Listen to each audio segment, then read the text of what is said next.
Esta semana la Reserva Federal decidió incrementar la tasa de interés. Recuerden que ya desde noviembre del año pasado habíamos señalado, y eso ustedes lo pueden encontrar en mi blog www.jaimearistescuder.blogspot. Van a encontrar varias entradas, no solamente esa de noviembre, van a encontrar varias que ustedes pueden visualizar. Por ejemplo, una del 8 de diciembre, en la cual señalaba que se acercaba el apriete monetario en los Estados Unidos. Pues efectivamente ya ocurrió.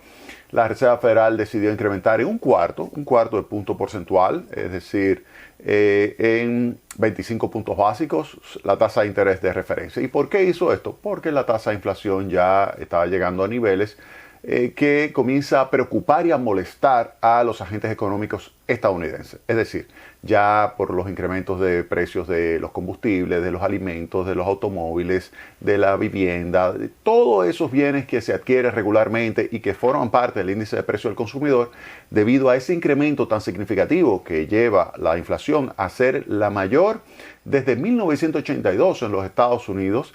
Ante esa situación, entonces ya la Reserva Federal no tenía otro camino que no sea comenzar a ajustar la tasa de interés. Recuerden que la tasa de interés se ajusta en base a la distancia que existe entre la tasa de inflación que se está observando, por ejemplo, al mes de febrero, 7.9%, versus la meta. La meta en los Estados Unidos es un 2%, es decir, que está 4 veces por encima de la meta, la tasa de inflación que se está observando.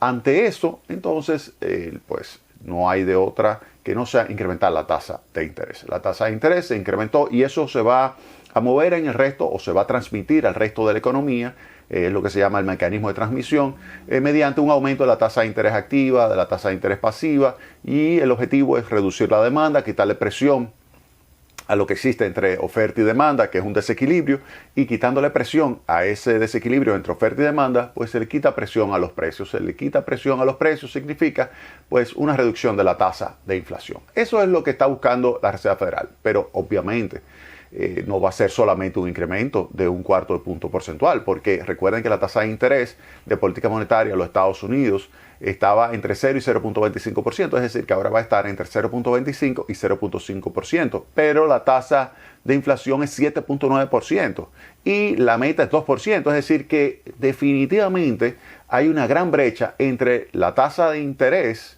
que se está registrando como tasa de interés de referencia en términos nominales y la inflación. Es decir, que la tasa de interés real, que es la diferencia entre la tasa de interés nominal y la tasa de inflación, pues muy negativa, sumamente negativa. Y ante eso, pues entonces la decisión es aumentar en varios momentos durante lo que queda de año. ¿Específicamente qué? Bueno, en las próximas, que va a ser en mayo, pero después viene junio, julio y así sucesivamente, vienen 6 reuniones más de aquí a final de año, como mínimo 6 reuniones más, pues lo que se prevé es que en esas 6 reuniones se incremente en medio punto porcentual adicional y lleve la tasa de interés entre 1.75 y 2%. Ese sería el objetivo. Ahora, ¿qué está sucediendo? Que debido a lo que ha ocurrido a nivel global con los precios, que sigue habiendo un empuje de precios a nivel global que se manifiesta en incremento de precios de los combustibles, que se manifiesta en incremento de precios de insumos de alimentos o de alimentos mismos, aumenta el precio del trigo, aumenta el precio del maíz, aumenta el precio de los aceites, aumenta el precio de la soya, del sorgo, de todo eso, junto con alimentos ya también de consumo, directamente a la población, porque esos muchos lo consumen animales también, que a su vez entonces se utilizan para producir alimentos, como es el caso de la carne de pollo, la carne de cerdo, que utilizan el maíz, por ejemplo, para producirlo, o los huevos. Pues ese empuje de costos que lo vamos a ver analizado en el caso de la República Dominicana en este programa también, pues ante esa situación, pues los Estados Unidos comienza a ponerse sobre la mesa que los próximos incrementos quizás no todos sean de un cuarto de punto porcentual, sino que pudiera haber alguno por encima de ese cuarto de punto porcentual. De hecho, se estima ahora mismo en un 70% la probabilidad, oigan bien, se estima en un 70% la probabilidad de que el próximo incremento de tasa de interés en los Estados Unidos sea de no un cuarto de punto porcentual, sino de medio punto porcentual. 50 puntos básicos es lo que se estaría pronosticando para la próxima reunión, que se tiene previsto para el mes de mayo. Es decir, que en los primeros días de mayo, que es cuando se reúne la Reserva Federal, específicamente su Comité de Operaciones de Mercado Abierto, que define lo que es su tasa de interés, pues en esa reunión ahí es altamente probable que, al menos eso es lo que está esperando el mercado, que entonces se decida pues, incrementar en 50 puntos básicos la tasa de interés. Obviamente eso ha hecho que la tasa de interés esta semana del Tesoro de los Estados Unidos se haya estado moviendo entre 2.4% y 2.37%. Ahora mismo está en 2.375%, pero recuerden que a inicio de semana estaba en 2.1% y si nos vamos 3 meses antes estábamos en 1.5%. 1.5%, es decir, que ya va en 90 puntos básicos.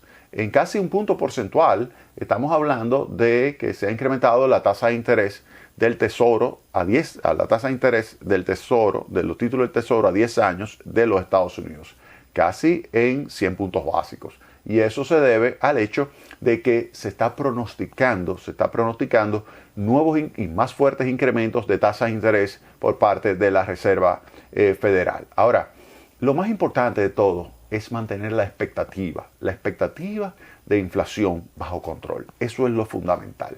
Si uno se va a lo que es lo que establece la Reserva Federal como estimado en base a diversas formas de calcular la expectativa, ya sea en base a títulos que tienen rendimiento nominal o títulos ajustados a la inflación, y la diferencia te permite calcular unas expectativas de inflación.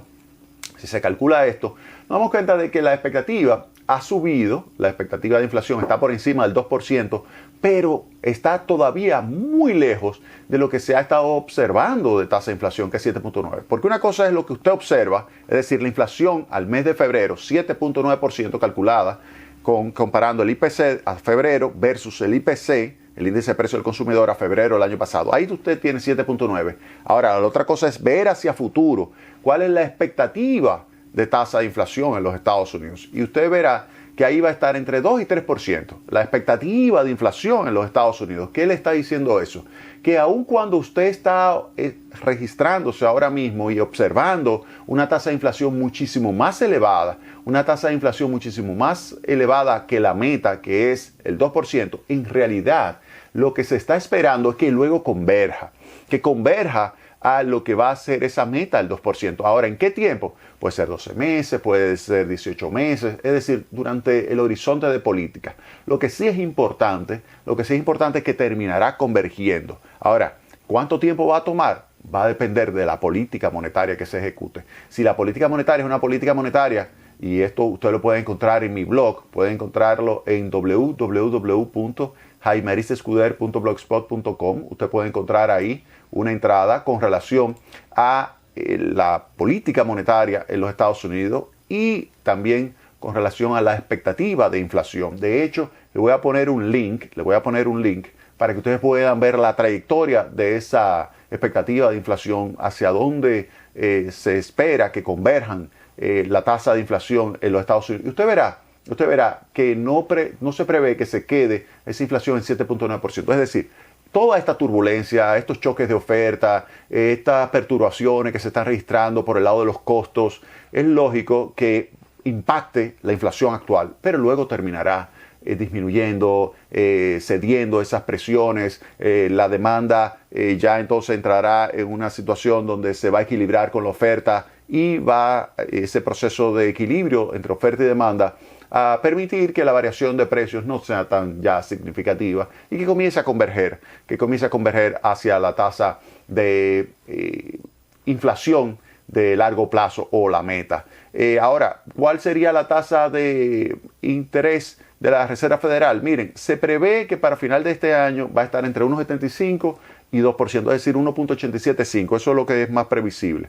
Ahora, para el año 2023 se prevé alrededor del 2.75%, es decir, que se estaría estimando entre 3 y 4 ajustes adicionales de la tasa de interés para el año que viene. Obviamente, el mercado ahora mismo, si usted le pregunta, ¿usted cree que va a terminar por debajo de 2? Le va a decir, no, creemos que va a terminar este año 2, es decir, que va a subir por lo menos un cuarto de punto porcentual adicional a lo que se preveía al inicio de esta semana. Y eso es simplemente porque ha habido más noticias provenientes de diferentes países, y yo voy a entrar en eso en el próximo segmento, de diferentes países en los cuales se ve claramente de que efectivamente hay una presión, y toda esa presión es por el lado de la oferta, porque recuerden, usted puede tener inflación porque la demanda está presionando fuertemente, por ejemplo, porque se esté adquiriendo, se esté demandando mucho un determinado producto o servicio, y eso hace que inmediatamente suban los precios, o porque la oferta esté cayendo. Lo que ha sucedido a nivel global desde la pandemia es una caída de la oferta, y esa caída de la oferta, dada lo que es la demanda, genera este proceso de inflación. Eso ha pasado con los combustibles, ahí lo hemos estado viendo. Esta semana el precio llegó a $115, casi $115 para el West Texas. Para el caso del Brent, estuvo por encima de los 122, 123 dólares varios momentos durante la semana, y eso es un reflejo de ruptura de la oferta. Eso es un reflejo de que hay una situación donde hay una disrupción de la cadena de suministro de combustible, y eso inmediatamente se traduce en un empuje de costos. Obviamente eso para la República Dominicana le impacta muchísimo, y de eso vamos a hablar y vamos a poner casos específicos de productos que ustedes verán que se ha incrementado en los últimos 12 meses por encima del 20%. Y vamos a ver qué está haciendo el gobierno para poder enfrentar esa situación que está golpeando tanto al pueblo dominicano. Vamos a la pausa y retornamos en breve con más Tecnopol.